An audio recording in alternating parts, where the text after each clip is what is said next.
Test. I'm just using my microphone. Well, we good? It's all James' fault. We're going to do something about this. Praise the Lord, everyone. Oh, that was actually good. Praise the Lord, everyone. All right. How many of you are happy to be in the house of the Lord today? Ready to learn? Eager. You got your notebooks, you got your notepads, you're going to take notes. I really need it's fine. Okay, I was going to just put this back. How many of you know the story of Hannah? Yeah? We've read it, discussed it. All right. So who can tell me who Hannah was? Who was Hannah?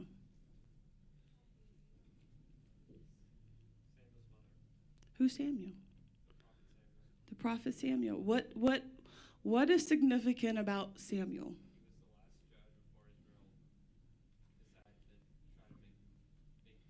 He was the last judge, and he ushered in the monarchy, right? Ushered in the time of the kings. So let's focus a little bit, because nobody would be here if it weren't for your mom, right? So let's focus a little bit on Hannah. And I love when the Bible brings out the mothers. It brings out the ones that birthed. It brings out the ones that really show that God values a mom, right? And I'm not making this about Mother's Day. I'm just focusing on here. So the book of 1 Samuel opens up during, like Josh and others said, a transitional period. The era of the judges is ending. And it's a time that's marked by a lot of disobedience, right? And Israel's preparing for the monarchy that's coming in, the kings, the time of the kings. And remember last year we did the study on all the kings. That took, a year or thereabout. So we're going to meet Hannah, the woman who would give birth to Samuel, the last judge and first prophet of this new era. So Hannah was married to, shout it out when you know it, Elkanah. So the interesting thing about Elkanah was he had one wife, two wives. And you're like, and now, in this time, in our era, we're like, oh my goodness, right? But back then, it was about reproduction. It was about carrying on the name. So he had two wives. I was doing a little study on this, just some study about, and they have some Jewish texts that the Jews go to. They have their text. And they suggest that it's possible that Hannah was the first wife because of Elkanah's love for Hannah, right? He loved her. So it was possible that it was his first wife. And because she wasn't able to have kids, he had a second wife. Do y'all understand? So that's possible. But this other wife's name was Penny. Now I'm just going to call her Penny. Miss Penny. And Penny had a lot of children, right? I can't see everybody's beautiful faces. Penny had 10 kids, okay? And so you have the first, we're just going to say she was the first wife. I kind of like that analogy. I don't know if it's true or not. Let's say she was a first wife. So the second wife comes along, and she has kids. And she has 10 kids. And then you have Hannah, who has no kids. So I can't imagine being a man with a couple wives. Like, how do you do that? Honestly. So you have two wives. I'm sure the jealousy was strong, right? Also, when Rachel or Sarah was like, oh, you can't have kids, so here's somebody else to have kids with. It created disunity, right? They were fighting amongst themselves. So here you have the second wife, Miss Penny, who has 10 children. And I'm sure Penny could see that Elkanah loved Hannah, right? If you look in the story, he loved Hannah. And so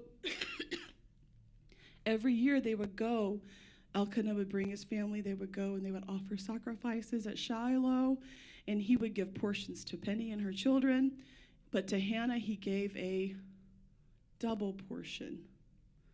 It was that gesture of love and that sympathy, because she was grieved that she couldn't have kids. And to make matters worse, the second wife made her pay for it, because I think she found that Elkanah loved her more. And so she was like, it said that she grieved Hannah so much that Hannah couldn't even eat. Imagine, and this had to be over 10 years, because Penny had 10 sons. So there had to be a time before, if this was true, that Hannah was the first wife.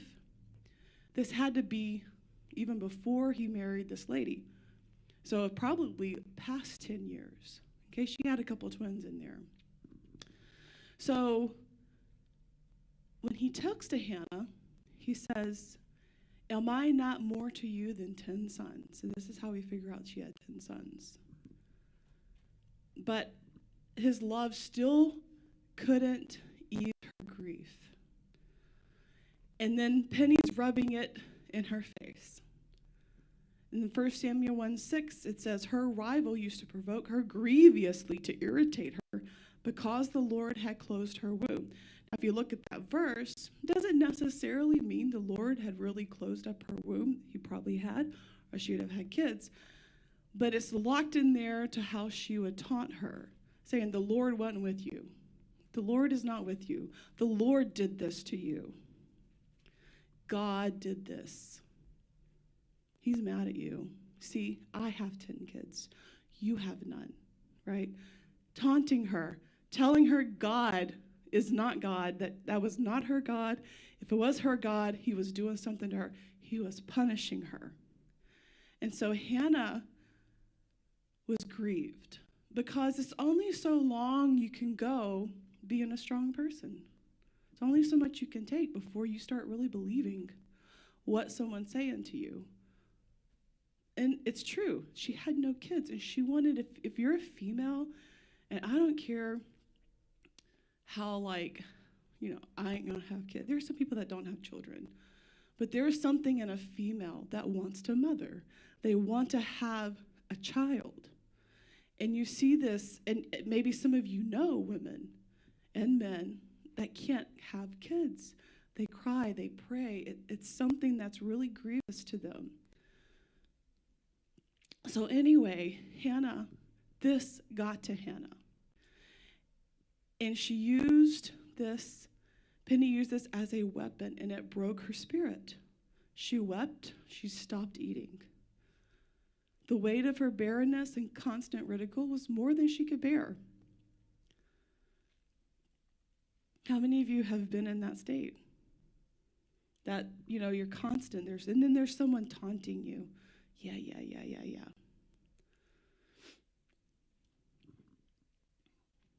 me go down here. And so, I'm getting a little ahead of myself here.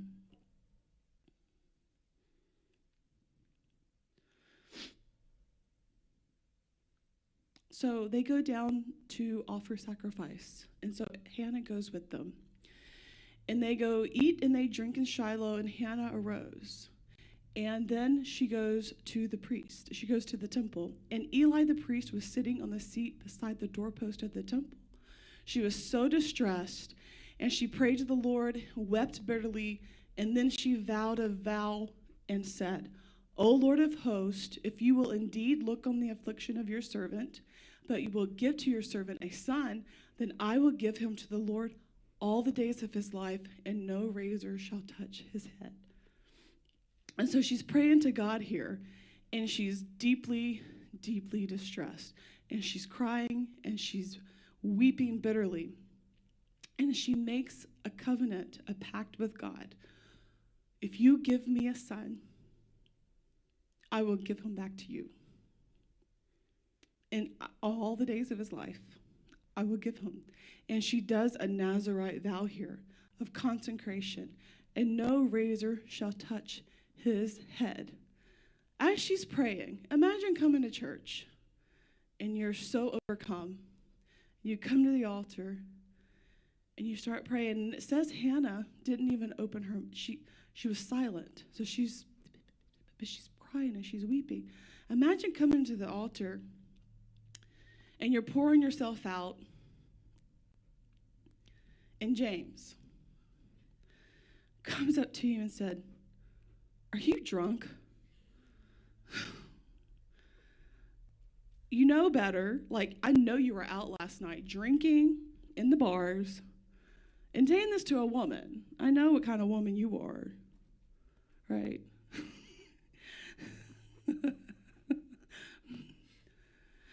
So as she continued praying before the Lord, Eli, who is the priest, and this is an interesting thing. This is not about Eli. It's not about, Eli. But Eli had sons himself, right? Were those sons good people?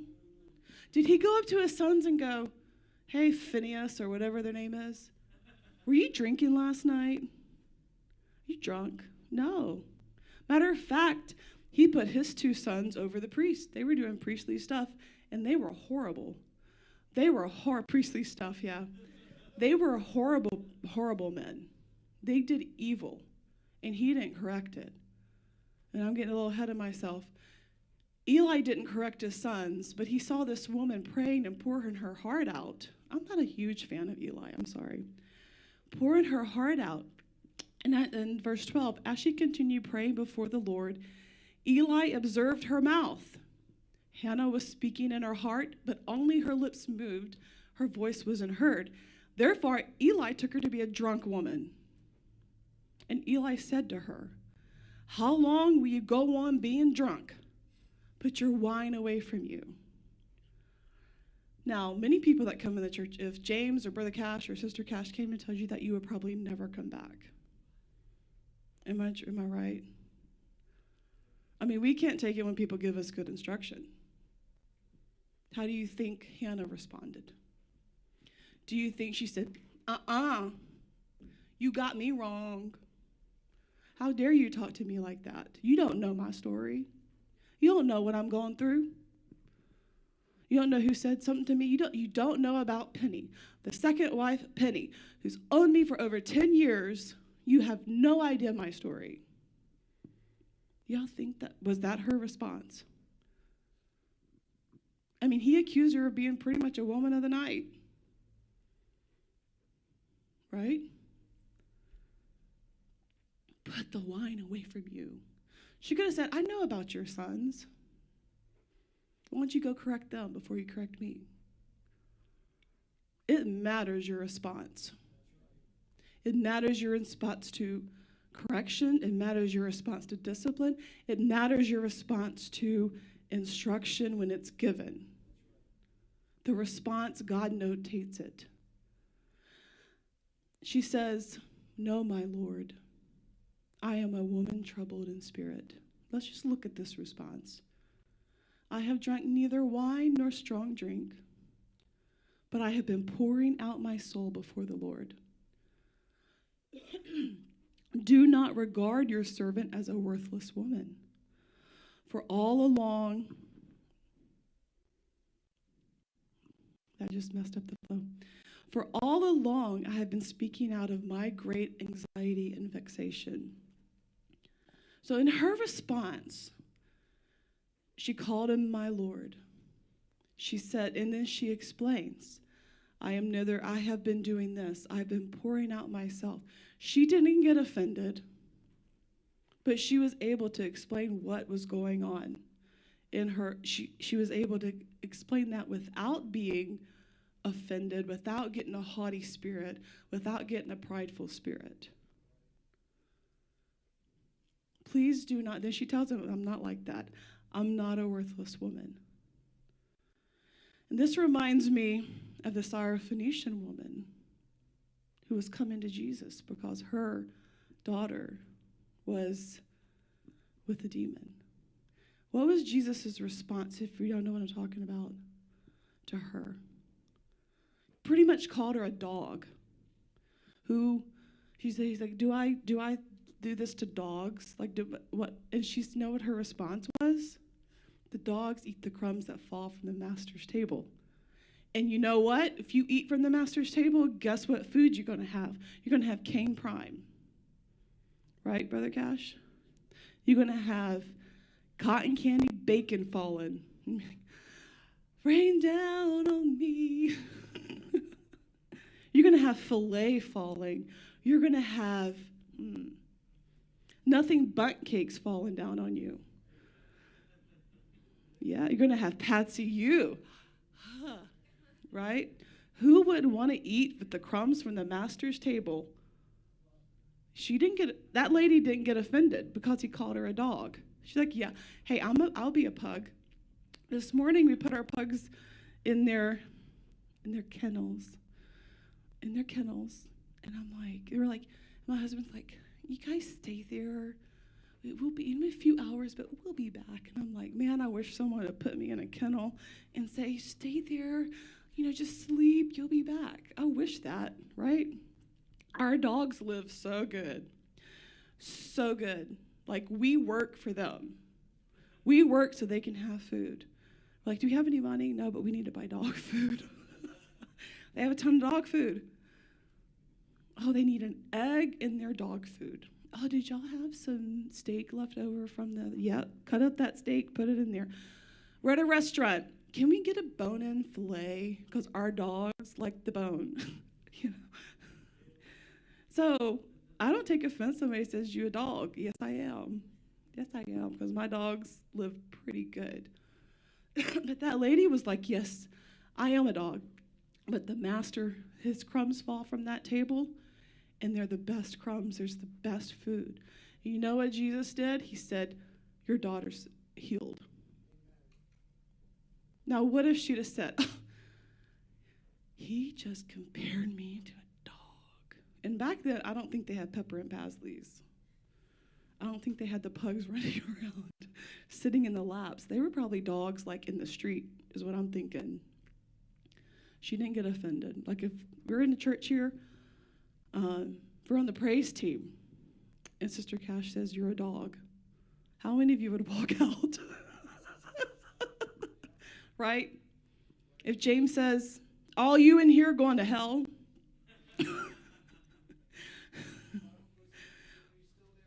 It's still there. But she didn't. It was these two ladies, I'm telling you, ladies, the Bible really sets up women. Like, it says, look at these two examples. Look at these responses to being called a dog, to being called a worthless drunk. And then Eli answered her, go in peace, and the God of Israel grant your petition that you have made to him.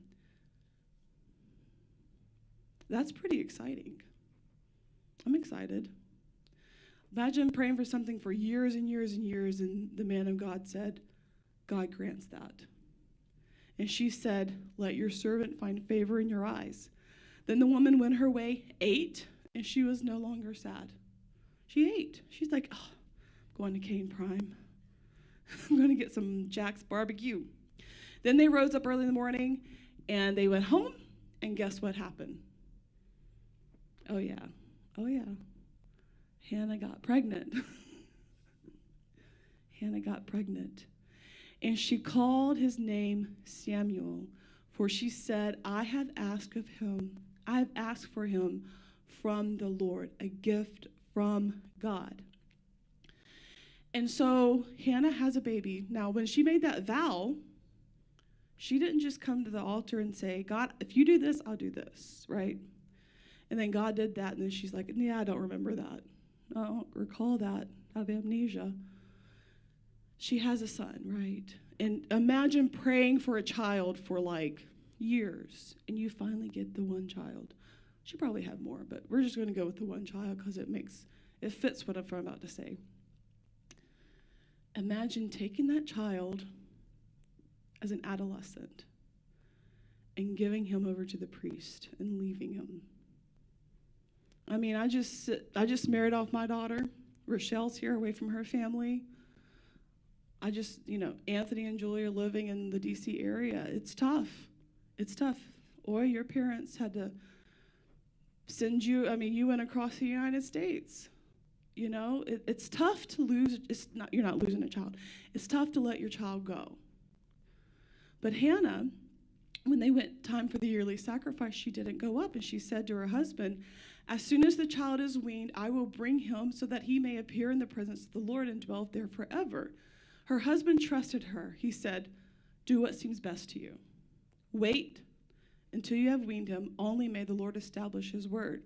So she nursed him. Then, when she had weaned him, she took him up with some stuff, and she put him in the house of the Lord at Shiloh.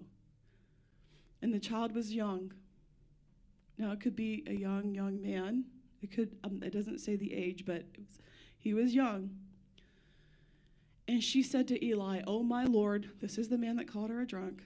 As long as you live, my Lord, I am the woman who was standing here in their presence praying to the Lord. For this child I have prayed. And the Lord has granted me my petition that I made to him. Therefore, I have lent him to the Lord as long as he lives. And he worshiped the Lord there. She made a vow she didn't break. Oh, whoever's following me is doing good. Who's doing that? I like it. Like, wait a minute, I have a thing back there. And so what started as Hannah at the beginning, grieving. Hey, you look so beautiful.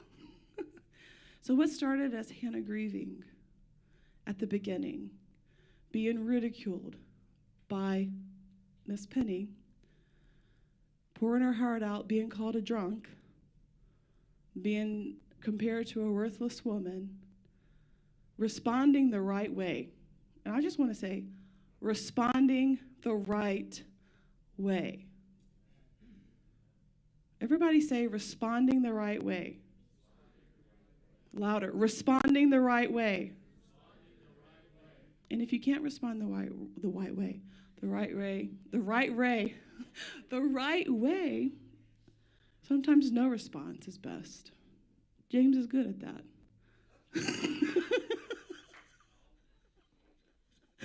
Actually, you can learn from James. James, why is this?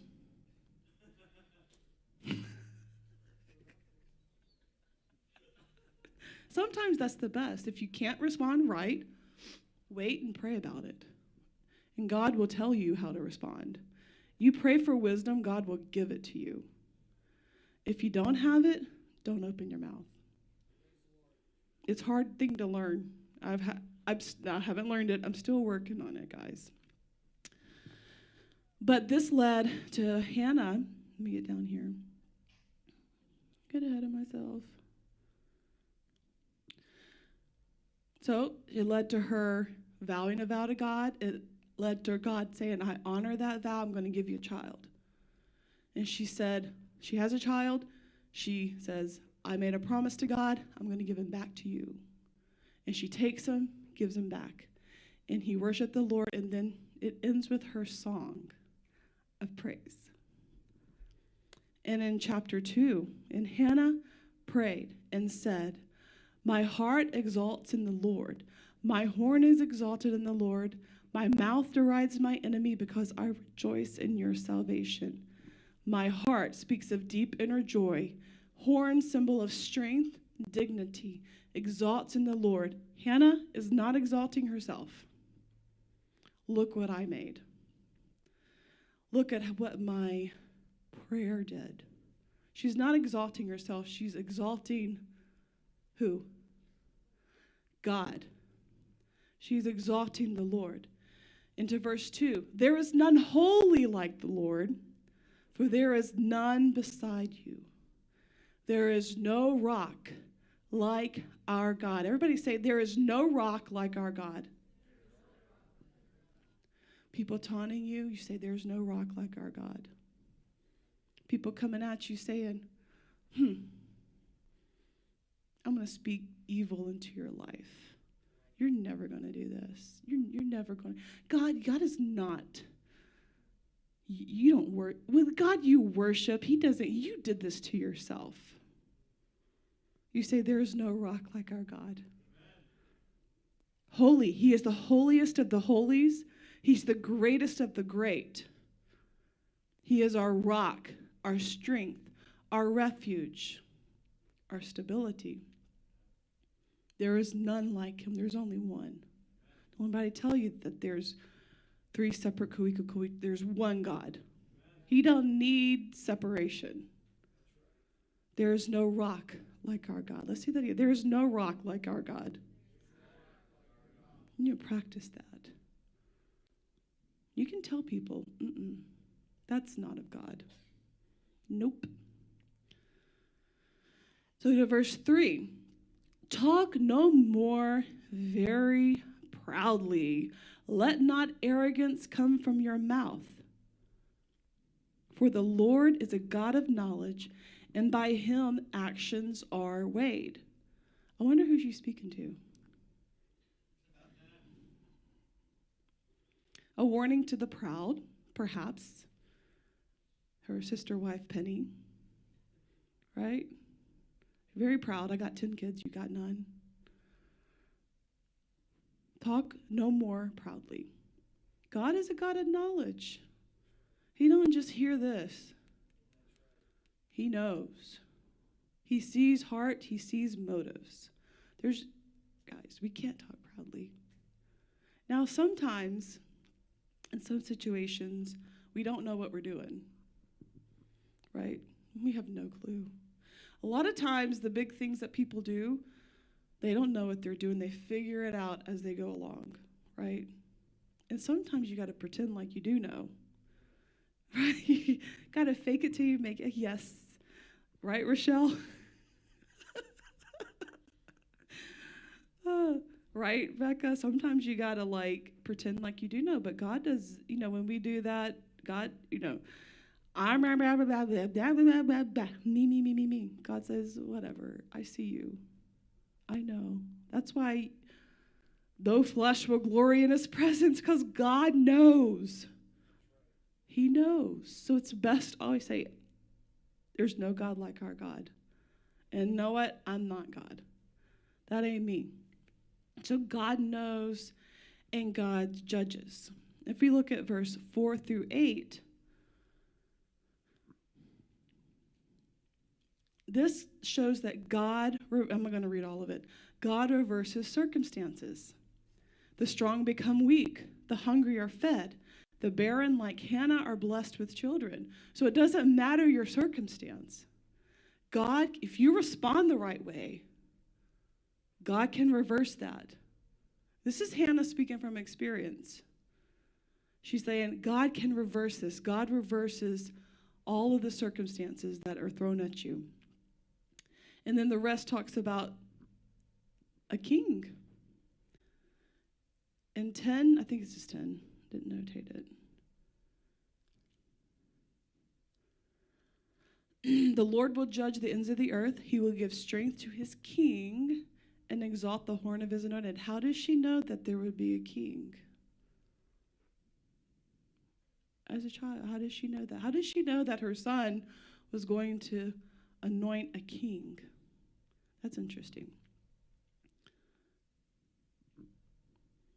So what started out as Hannah grieving led to her worshiping in song and everything in between.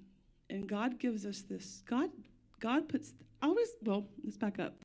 I always think, did Hannah know that 4,000, years from now that we'd be June 8th, 2025, talking about her story? She probably didn't foresee that, right? God puts this here not for us to look at and say, blah, blah, blah, but to apply it to our lives. These are truths that we cannot overlook. You want to be successful in life. You want to be successful in church. You need to apply these principles. Amen? Okay, let's all stand. We're going to dismiss. There's some food, really good, food, light food in the back. But let's just make this a house of prayer before worship service, okay? Y'all go get some food, come back and go to the restroom, and then let's open this up for prayer. It's just Pentecost Sunday. Pentecost Sunday. Pentecost Sunday. All right. Rochelle, can you dismiss us?